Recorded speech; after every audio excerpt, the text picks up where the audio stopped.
Someone just walked out of Team USA camp. Not injured, not cut, just done. Caitlin Clark walked in, and within 48 hours, the entire hierarchy of women's basketball was exposed. One player couldn't handle it, and walked out. Here's what really happened behind closed doors. We have this reporter that goes by the name of Sabrina that dropped the behind-the-scenes information about Caitlin Clark at this USA basketball training camp. And the way that she's talking, Caitlin Clark made this team, fam. She made this team the way that she's talking. Someone just walked away from Team USA camp. Not hurt, not released, just finished. What pushed this decision will shock you. The moment Caitlin Clark stepped into that gym, everything changed. Within just 48 hours, the hidden hierarchy of women's basketball was laid bare, and one player simply couldn't handle what came next. Yeah, the GOAT. Logo threes are back, y'all. Logo threes are back like they never left. Caitlin Clark doing it to him. Caitlin Clark is on fire. Day 3 of Team USA camp. The girl couldn't miss. It was like throwing a rock in the ocean for Caitlin Clark. Day 3 of Team USA camp. The best player in the gym.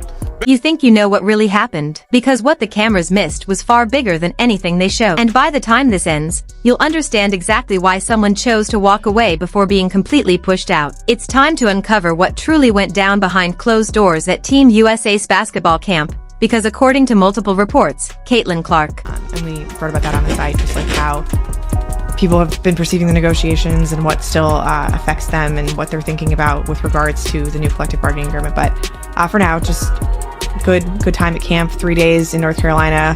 A little snow on one of the days, you know, just a little taste of the winter in the South. But Arc didn't just show up, she completely took control. So much so that the hierarchy everyone believed in simply vanished. And one player suddenly realized they'd become invisible. This is where it all began. Team USA camp was expected to run like always. Veterans logging reps, young talent fighting to prove themselves, chemistry forming, routine stuff. Then Caitlin walked in. No hype, no announcement, just presence. And instantly, the energy changed. Every drill carried more urgency. This is like, there was one time where she passed it to Hamby, and Hamby like brought the ball down. It's like, you can't do that.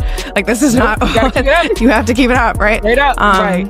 Just like not expecting, you know, where that was coming. But FIBA, naturally, just a lot more physical than other levels of basketball, even more physical than the WNBA, which is, you know, something to be said considering all the conversations we had about that level of physicality during this 2025 season. So having to see Caitlin like go at scouting players who were, you know, instructed to play at a FIBA level of physicality was interesting considering how long she's been out and the fact that she's still ramping up injury-wise, but she looked good. She was just like so happy to be there and like was individually like telling media members how nice it was just to like talk to them again and like that she was just part of the basketball process, even if that includes all these other. Everything suddenly felt heavier. Coaches leaned in. Players watched closer. This wasn't hype, it was gravity. When someone plays on a different level, there's no need for an announcement. Everyone senses it. Now here's where it gets interesting. A reporter named Sabrina revealed some serious behind-the-scenes details about what really happened. And the way she explained it, Caitlin didn't just earn a spot. She walked in and proved everyone else was playing a completely different game. Paige Bueckers was there, and she noticed it instantly. The tempo shifted when Caitlin took the point. The spacing sharpened. The ball started moving. And just fun to like see the players in a live game situation again, because you think about like Caitlin hasn't played since July 15th, you know? Yes. There are 4 sparks of this camp. Their season ended on September 11th, right? So it's been a long time since any of them have really played competitive basketball. You know, you saw some situations where like Caitlin's stuck guarding Kelsey and Kelsey's, you know, knocking her off the ball and Caitlin gets called for a foul and she starts yelling at the refs like, she's grabbing me, and all of the coaches from WNBA teams who were sitting there watching are just cracking up. Kelsey had one situation where she sort of finished through traffic. She'd been struggling a little bit, you know, got through to the hoop, just like yells right in like Becky Hammond and Nikki Fargas's face. And she 2 things that you wrote about, just Caitlin Clark being back on the court. You also got a quote out of Sue Bird about her being impressed with Caitlin just being engaged while she was out and getting back to being able to play. A little bit about what Caitlin looked like on the court, how much fun she was having, how important it was. And then someone else, Angel Reese on the other side, talking about Chicago. That was the article I was not expecting. Yeah, so we'll start with Caitlin. Obviously, she suffered a lot of just a bevy of injuries in her sophomore season, played her last game on July 15th, even before All-Star Weekend.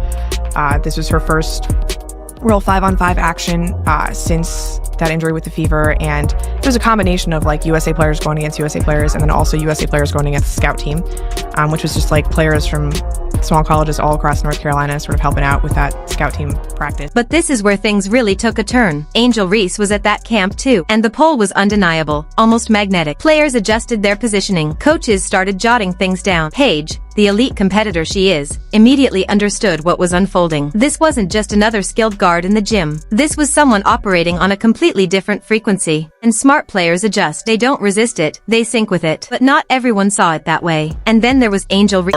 Is truly back healthy. The three-point shot is back. The logo threes are back. And what I really liked about that second one is that was going right.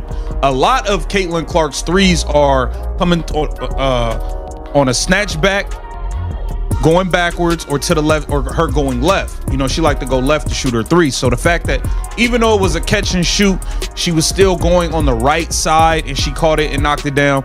That's a good sign. She felt something entirely different. Not anger at first, something far worse, irrelevance. While Caitlin was setting the tempo and controlling the flow, Angel was slowly fading out. Not because she lacked talent, but because the rhythm no longer ran through her. The ball stopped coming back. The reads no longer suited her game. Momentum simply passed her by. In every huddle, every breakdown, every side conversation, Caitlin Clark became the focal point. Not because she asked for it, but because impact creates gravity. And Angel noticed. You could see it building. She was on the floor, running the same drills, logging the same minutes, yet the game no longer revolved around her. Did Angel Reese's ego get in the way? Or was Caitlin simply operating on another level? Then came the scrimmage. No fans, just basketball, and pride on the line. Caitlin ran point. Paige spaced the floor perfectly. The ball moved like it was tied to a string. Everything synced, every action precise. Pure surgical execution. Meanwhile, Angel tried to force herself into the moment. More physicality, extra contact, emotions rising, ching, pressing, trying to bend the game her way. But the game didn't bend. It accelerated, smarter, cleaner, faster. Possession by possession, Angel wasn't stopped. She was erased. Not benched, not pulled, just wiped out by tempo. The speed of the game left her behind. And that's when the realization hit. This was no longer competition. This was a hierarchy forming in real time. Lynn wasn't proving she belonged. She was proving the system functioned better through her. Coaches leaned in and whispered. Assistants scribbled notes. Players exchanged knowing looks. And Angel saw all of it. Right there in that gym, the game had passed her by. Now let's get technical, because this is where it becomes even more fascinating. According to the report, when she wasn't paired with Aaliyah Boston,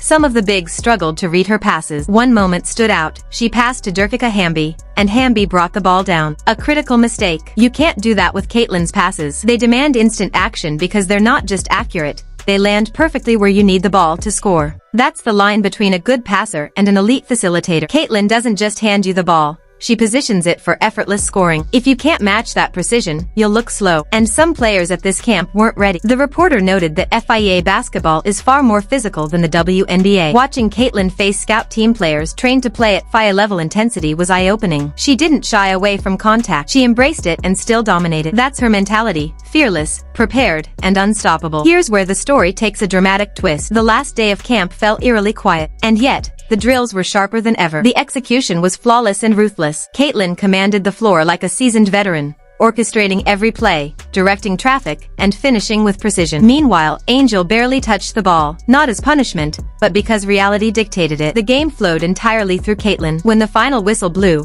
the decision had already been made in everyone's mind. And that's when Angel walked out. No storm.